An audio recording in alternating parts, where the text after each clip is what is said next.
Sir స్థానిక సంస్థల ఎన్నికలకు సంబంధించి 42% రిజర్వేషన్ ఉంది ముఖ్యంగా ప్రజల్లోకి. సో కాంగ్రెస్ పార్టీ ఏం చెప్పినా ఎన్ని రకాల విన్యాసాలు చేసినా ఒకటి వాస్తవం, వాళ్ళ చేతుల్లో ఉన్నాయేమో చేయరట.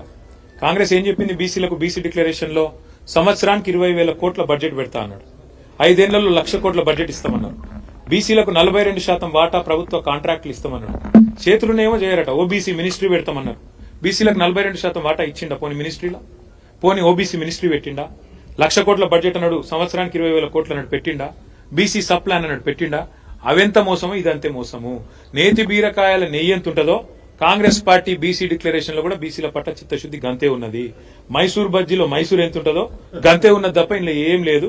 బీసీలను మళ్ళొక్కసారి ఘరానా మోసంతో, ఒక కపట మోసంతో 42% రిజర్వేషన్ల పేరిట అది చెల్లదని తెలిసి ఇలా చిల్లర ప్రయత్నం ఏదైతే రేవంత్ రెడ్డి చేస్తుండో అది ఖచ్చితంగా బీసీ సోదరులే రేపు స్థానిక సంస్థల ఎన్నికల్లో బుద్ధి చెప్తారు. ఎందుకంటున్నా ఈ మాట అంటే, గతంలో ఇదే రేవంత్ రెడ్డి గారు శాసనసభలో ఏం చెప్పిండ్రు, 42% రిజర్వేషన్ విద్యలో ఉపాధిలో రాజకీయంగా కావాలి అంటే ఒకటే పరిష్కారం, పార్లమెంట్ కు పంపాలి, పార్లమెంట్ లో చట్టబద్దత కావాలి, ప్రెసిడెంట్ గారు సంతకం పెట్టాలన్నాడు.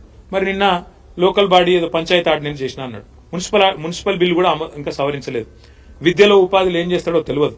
42% అంటే కేవలం జెడ్పీటీసీ ఎంపీటీసీల కాడికేనా, లేకపోతే జిల్లా పరిషత్లు, మండల పరిషత్లు, అదేవిధంగా విద్యలో ఉపాధిలో అన్నిట్లో ఇచ్చేది ఉందా? అంటే ఏ రకమైన మోసమో ఇది అర్థం చేసుకోవాలని బీసీ సోదరులను కోరుతా ఉన్నా.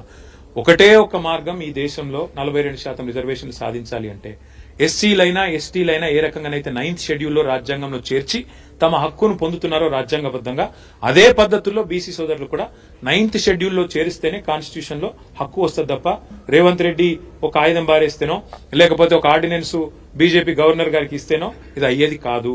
9th షెడ్యూల్లో చేరిస్తే తప్ప పరిష్కారం రాదని నేను చెప్పడం కాదు, జస్టిస్ ఈశ్వరయ్య గౌడ్ గారు లాంటి పెద్ద మనుషులు చెప్తా ఉన్నారు, చిరంజీవులు గారు లాంటి రిటైర్డ్ ఐఏఎస్ అధికారులు చెప్తా ఉన్నారు. రాజకీయం కోసం రాజకీయం చేయడం వేరు బ్రదర్. మేము కూడా గతంలో ఇదే పద్ధతుల్లో పార్లమెంటుకు ప్రెసిడెంట్ గారికి పంపాం. 37% రిజర్వేషన్ బలహీన వర్గాలకు ఇవ్వాలని మేము పంపినాం. మా ప్రభుత్వం ఉన్నప్పుడు కేసీఆర్ గారి నాయకత్వంలో ప్రెసిడెంట్ గారు సంతకం పెట్టలేదు, బీజేపీకి ఇష్టం లేదు.